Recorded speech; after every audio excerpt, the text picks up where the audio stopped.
प्यारे शिव भक्तों, मैं अंकुश और मैं राजा, हम दोनों भाई भगवान शंकर की एक अद्भुत कथा प्रस्तुत करने जा रहे हैं। आशा है यह कथा आपको बहुत पसंद आएगी और हम दोनों के साथ हमारी पूरी टीम को आपका प्यार और आशीर्वाद मिलेगा।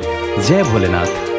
शिव की कथा सुनाने आया, ध्यान लगा कर सुन लो तुम। अपने मन को हंस बना कर भाव के मोती चुन लो तुम। बैठो आंखें बंद करो और शिव शंकर का ध्यान करो।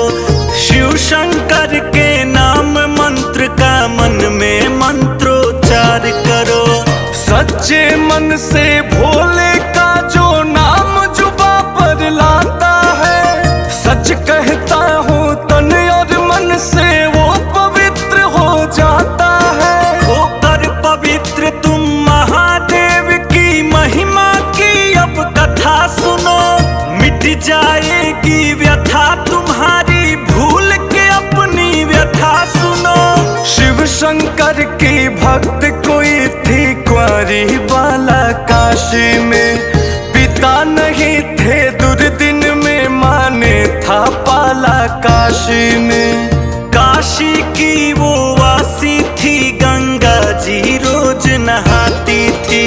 विश्वनाथ के मंदिर में नित्य पूजा करने जाती थी।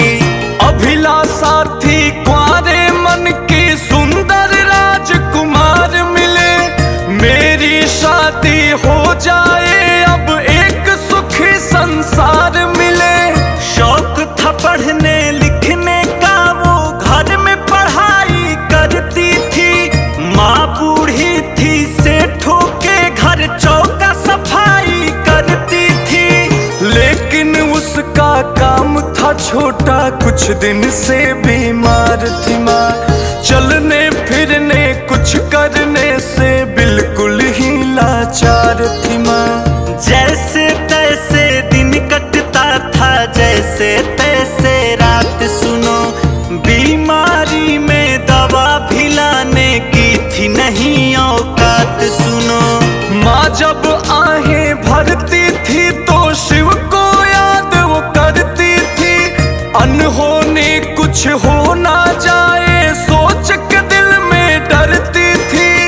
एक दिन ध्यान लगा कर शिव से बोली, प्रभु पधारो तुम। इस दुखियारी की विपदा को करके कृपा अब टारो तुम। नाथ सनाथ करो अब हमको, रखो हमें अनाथ नहीं। आपके आगे किस दिन बोलो, झुकता है ये माथ नहीं। माँ को ठीक करो भगवान, क्या मेरा भाव अधूरा है। दवा पास में गंगा जल में मिश्रित भंग धतूरा है। तेरी दया की यही दवा मैं माँ को रोज पिलाती हूँ। भूखी अपने भाग्य पे रोते रोते फिर सो जाती हूँ। एक दिन लड़की सोई हुई थी, अभी थी आधी रात हुई। रिमझिम सावन बरस रहा था, एक अचरज की बात हुई। लड़की ने सपने में देखा, विश्वनाथ घर आए हैं। माता पार्वती को भी वो अपने साथ मिलाए हैं। आंगन में है खड़े हुए कुछ अधरों पर मुस्कान लिए। हाथ जोड़ कर खड़ी हुई वो, दिल में बहुत सम्मान लिए। विश्वनाथ ये बोल पड़े, तुम मन में धीर धरो बेटी। सुनो ध्यान से जो कहता हूँ, तुम वह काम करो बेटी। बन के कंवरिया वैद्यनाथ का करने तुम दर्शन जाओ। सावन में शिवलिंग को गंगा जल से तुम नहलाओ। सावन में श्री वैद्यनाथ का बेटी तुम सम्मान करो। माँ को छोड़ो मुझ पर जाओ, देवघर तुम प्रस्थान करो। इतना कहकर माता के संग हुए नजर से भोलनाथ। हवा हुए या पल में बन गए सावन वाले बादलनाथ। खड़ी जहाँ की तहाँ थी लड़की, खुशी हृदय में भारी थी। सुख के अंतिम छोर पे उस पल पहुंची हुई दुखियारी थी। रोई हुई आंखें थी उसकी, खोई हुई थी वो लड़की। सिरहाने माता के बैठी सोई हुई थी वो लड़की। टूट गया सपना वो उसका, शिव की पुजारन उठ बैठी। उसकी माँ भी शिव शंकर का करती सुमिरन उठ बैठी। माँ से लगी सपने का सारा हाल सुनाने वो लड़की। बात कहा था शिव ने जो सब लगी बताने वो लड़की। फिर महसूस किया उसने कि माँ की हालत अच्छी थी। बीमारी थी लेकिन उसकी अब कुछ सूरत अच्छी थी। माँ ने कहा अब देर करो मत, देवघर नगरी जाओ तुम। पहन के सरिया बन के कंवरिया, बम बम मलक जगाओ तुम। देवघर वो क्यों भेज रहे हैं उसका भेद वही जाने। हम तो उनके भक्त हैं, उनकी बातों को ना क्यों माने। जाओ बेटी राह की हर एक मुश्किल को तुम सह लेना। वो जो भूखी रखे तो तुम खुशी से भूखी रह लेना। समय आ गया जोत जगा लो अपने मन में ज्ञान की तुम। शिव आज्ञा पे बढ़ के लगा दो बाजी अपने जान की तुम। माँ की बातें सुनकर बेटी चली बहुत उत्साह लिए। अपने मन में वैद्यनाथ की दर्शन की थी चाह लिए। तन पे केसरिया बाना और कांधे पे उसके कांवर था। महामंत्र सा लबों पे उसके नारा बम बम हर हर था। कांवरियों की लगी कतारें देख बहुत वो मस्त हुई। धूप तेज थी राह में लेकिन लड़की ना वो पस्त हुई। इधर भी बम बम उधर भी बम बम, बम बम की वो थी बेला। इधर कंवरिया उधर कंवरिया, कांवरियों का था मेला। जो देखा वो देखने को कहाँ भला मिल पाता है। जर जर बूढ़ा कांवर लेकर दौड़ा हुआ सा जाता है। देख रही थी मंत्र मुग्ध से कितना दृश्य सुहाना है। झूम रहा हर शख्स भाव में बना हुआ मस्ताना है।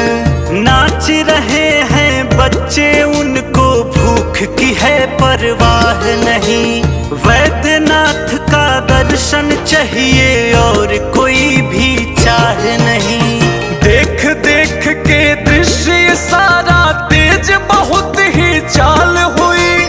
कांवरियों के बीच में जाकर और जरा खुशहाल हुई। जोश तो उसका टिका हुआ था बोल बम के नारे पर। अलख जगाती लड़की पहुंची एक दिन शिव के द्वारे पर। दूर दूर से भक्त थे आए, लगी हुई थी भीड़ बड़ी। कोशिश करके ज्योतिर्लिंग के हुई वो जाकर पास खड़ी। कहने लगी है वैद्यनाथ फरियाद बहुत मैं लाई हूँ। धाम तुम्हारे विश्वनाथ की भेजी हुई मैं आई हूँ। एक दुखियारी बेटी हूँ मैं बर्तन मांजने वाली की। इज्जत की दौलत तो बहुत है, हालत है कंगाली की। इस दुनिया में माँ के सिवा ना मेरा कोई सहारा है। और बड़ी मुश्किल से अपना होता ना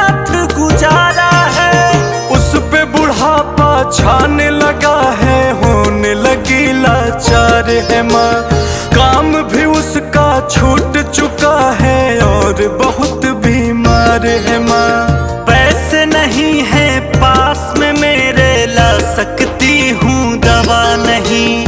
दिल मेरा डरता है कुछ अनहोनी ना हो जाए कहीं। मेरी जवानी मेरे लिए एक बनी मुसीबत भारी है। ऐसा जमाना है कि घर में ही रहना लाचारी है। सिवा आपके दिखता नहीं है सुनने वाला आह कोई। शरण आपके आई हुई हूँ, अब तो सुझा दो राह कोई। तुम चाहो तो खाली झोली मेरी ये भर जाएगी। मर जाऊंगी या तो मैं और माँ भी मेरी मर जाएगी। इतना कह कर लगी सिसकने, होने लगी तबीयत बोझल। आँख से आंसू लगे टपकने लगी, चढ़ाने शिव को जल। तभी अचानक उस लड़की को आने लगे भारी चक्कर। गश खाकर बेहोश हुई और जाके गिरी शिव पिंडी पर। भक्त के खातिर वैद्यनाथ को चमत्कार करना ही था।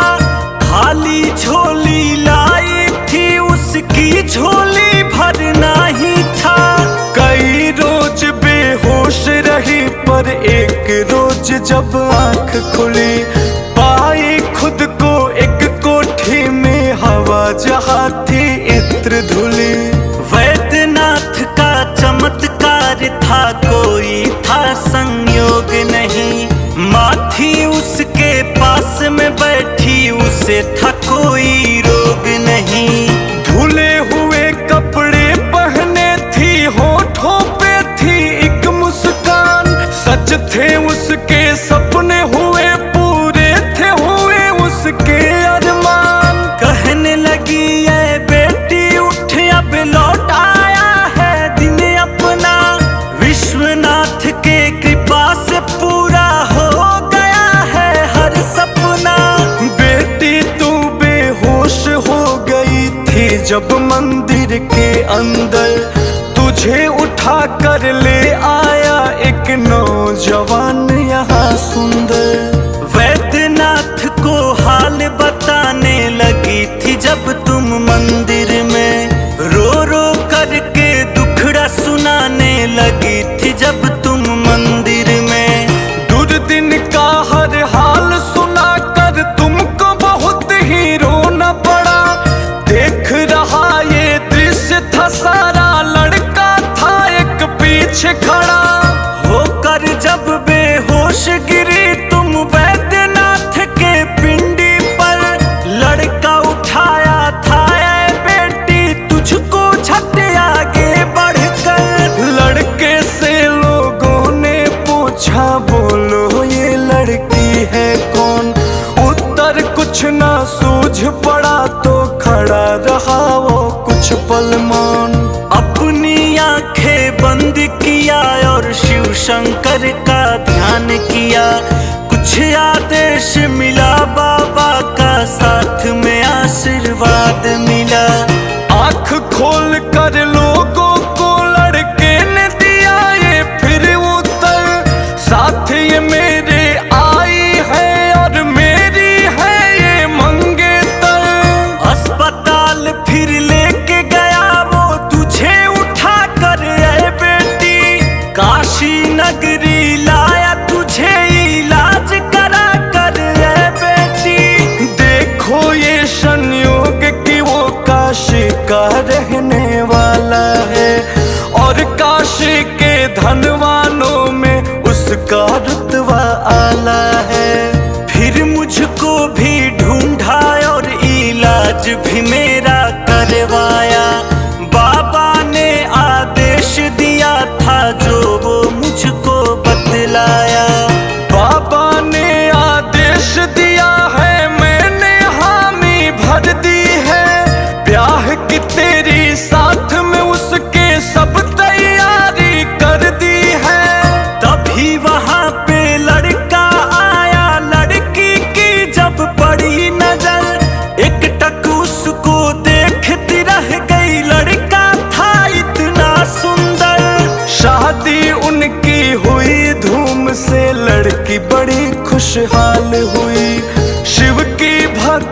करके वो कंगाल से माला माल हुई। नित्य मगर गंगा स्नान न करना छोड़ी वो लड़की, विश्वनाथ पूजन का पावन व्रत ना तोड़ी वो लड़की।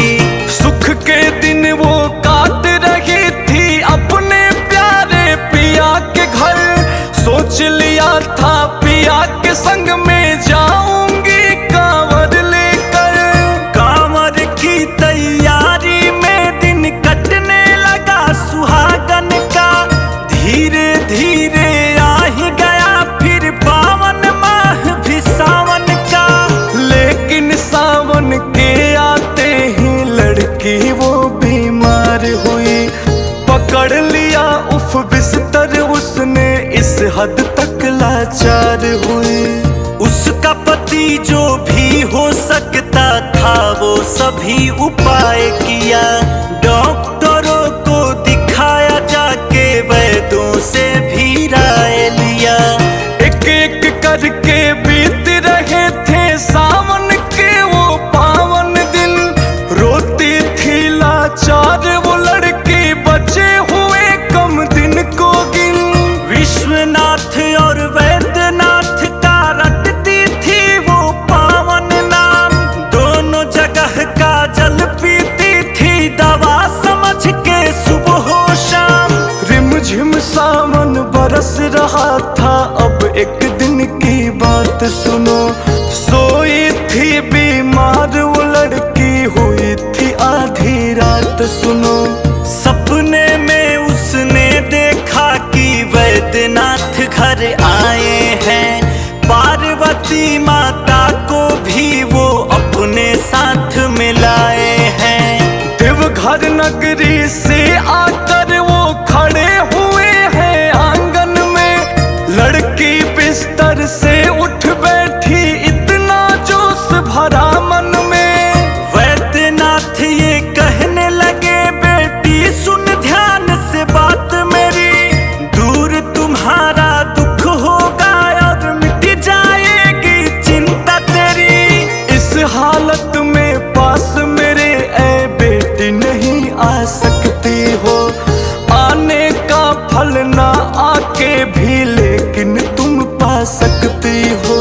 बन के कंवरिया विश्वनाथ को बेटी चढ़ाओ गंगा जल, तुझे मिलेगा सारे कंवरियों को मिलता है जितना फल। वैद्यनाथ और विश्वनाथ में बेटी है बस नाम का भेद, शिव पुराण पावन पढ़ लेना चाहे पढ़ लेना तुम वेद। इतना कह कर बाबा ने फिर उसको आशीर्वाद दिया, उसका सारा कष्ट मिटाया, उसके रोग को दूर किया। लड़की ने फिर शीश झुकाया, बदल गया चेहरे का रंग, बाबा अंतर ध्यान हो गए माता पार्वती के संग। तो देखा शिव भक्तों, लड़की के सपने में पहली बार काशीवासी विश्वनाथ आए थे और उन्होंने उसे देवघर बाबा वैद्यनाथ के दर्शन के लिए भेजा था और उन्होंने उसकी मनोकामना भी पूर्ण की थी। लेकिन इस बार बाबा वैद्यनाथ उसके सपने में आकर उसे विश्वनाथ को जल चढ़ाने का आदेश देते हैं। तो ये दोनों एक हैं। आप सावन में शिव की पूजा करें क्योंकि सावन शिव का महीना है। हर हर महादेव। अंतर ध्यान के होते ही लड़की का टूट गया सपना, आंख खुली तो देखा कि है बैठा पास पति अपना। लगी बताने अपने पति को सपने का वो सारा हाल, शिव के भक्त को कर दिया था शिव की भक्ति ने खुशहाल। हुई सुबह तो दोनों पहुँचे दशाश्वमेघ के पावन घाट, गंगा नहाए और बनाए दोनों कंवरिया वाला ठाट।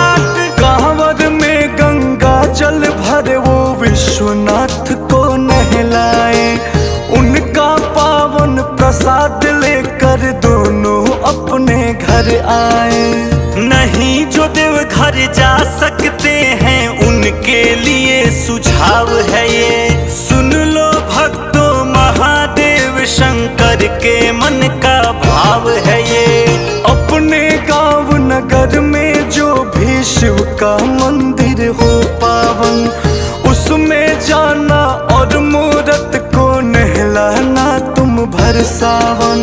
सुबह की पूजा सांध्य आरती का जो दीप जलाओगे, मन चाहा वर महादेव से ऐ भक्तों